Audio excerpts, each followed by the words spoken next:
Hi, my name is John Nemira. I wanted to talk to you today very briefly about emergency debt relief. If you're watching this video, you're at that point where you need some emergency debt relief.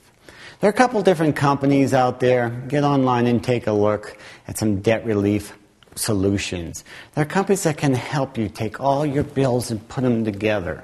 Call your creditors for you and reduce your interest rates or eliminate your interest rates. Put it together as one monthly payment.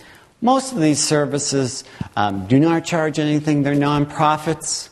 They will provide a package that you pay to them, one monthly payment with reduced interest rates, and they pay out to each one of their creditors. They contact your creditors for you. They help you out in this process. It is a slow process, but it's one way of getting it done. Another emergency relief might be taking a loan on your home, on the equity in your home, or an insurance policy.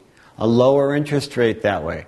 Maybe borrowing some money from a family member just to help you get out of this emergency situation. If you need any more information on this subject or any other subject in the business field, my email address is jniemira@gmail.com.